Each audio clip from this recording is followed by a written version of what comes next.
We're learning more and more every single day about the Alvin Bragg Trump hush money case that really never ever should have happened.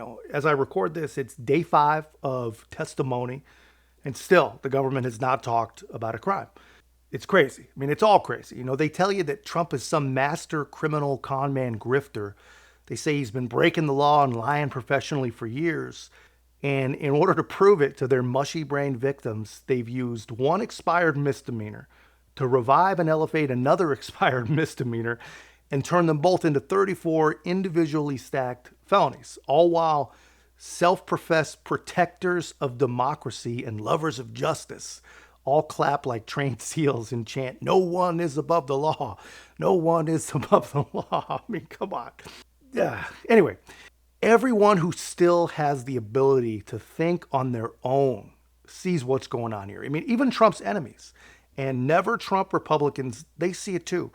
And there's an ad that the Trump campaign came up with that is solid gold, and I think it puts it perfect. I refuse to indulge the fiction that this is an episode of the criminal justice system doing justice. Trump, and they'll do whatever it takes, including abusing the law. No one really understands what the underlying crime is because it's not in the indictment. There's not more to it. There's not an incredible new set of facts that we didn't know about publicly.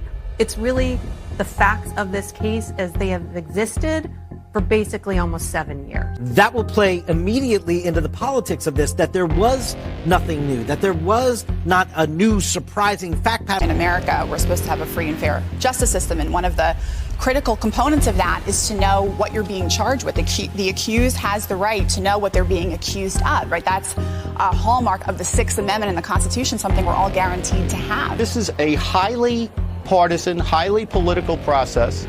We have a progressive prosecutor who has taken a crime that he wouldn't prosecute against anyone conceivably except Donald Trump. He would never bring this misdemeanor against anyone. He's brought it against Trump.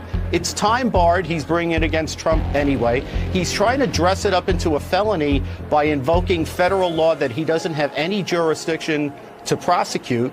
And that's how we land in court. That's not the criminal justice system. That's a political persecution. It's another example of a New York prosecution going after Trump where there's no victims. How do you sort of legality-wise, but also on the optics of it, then sort of bump this up from misdemeanor to felony when you've downgraded 52% of felonies and won't prosecute many of the violent crimes? Down here on planet Earth, we shouldn't be regarding Alvin Bragg as a law enforcement official. We should be regarding him as what he is, which is an elected progressive Democrat. Looking at this, I just assume, okay, well, this whole thing really is rigged. It's ridiculous. If his name were John Smith, Melvin Bragg would not be bringing this case. And so I think that's a real political problem. The bigger question is, can he get a fair trial in New York? Well, that is a huge question. This is political persecution. This is a persecution like never before. Nobody's ever seen anything like it. And again, it's a case that should have never been brought. It's an assault on America. Look, what more can you add to that, man? That is all true. And that is laid out pretty perfectly. This is a case that really does rely on legal trickery that is, if not completely illegal and unconstitutional, it is at least unethical.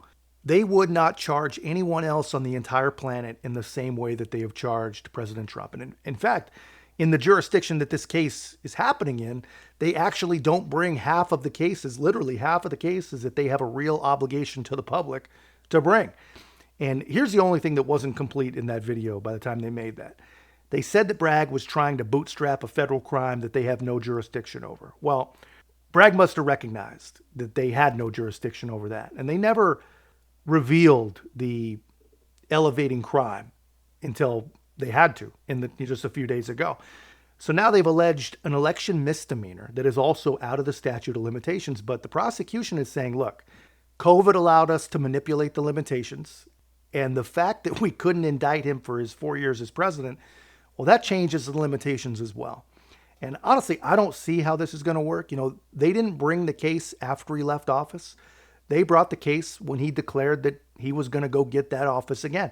And no matter what side you're on, man, no matter what you think of Donald Trump, there's just no way to square in your mind that this is right, because this is not right. This is not the kind of case you bring against any presidential candidate. And this is definitely not the kind of case you bring against a guy who has been accusing you of engaging in a witch hunt for a decade now. You're only proving him right. But that's just my take, man. Let me know your thoughts in the comments, guys. And if you haven't already, be a part of our growth. Make sure to like, comment, subscribe. Most importantly, share the channel. I'll see you in the next one.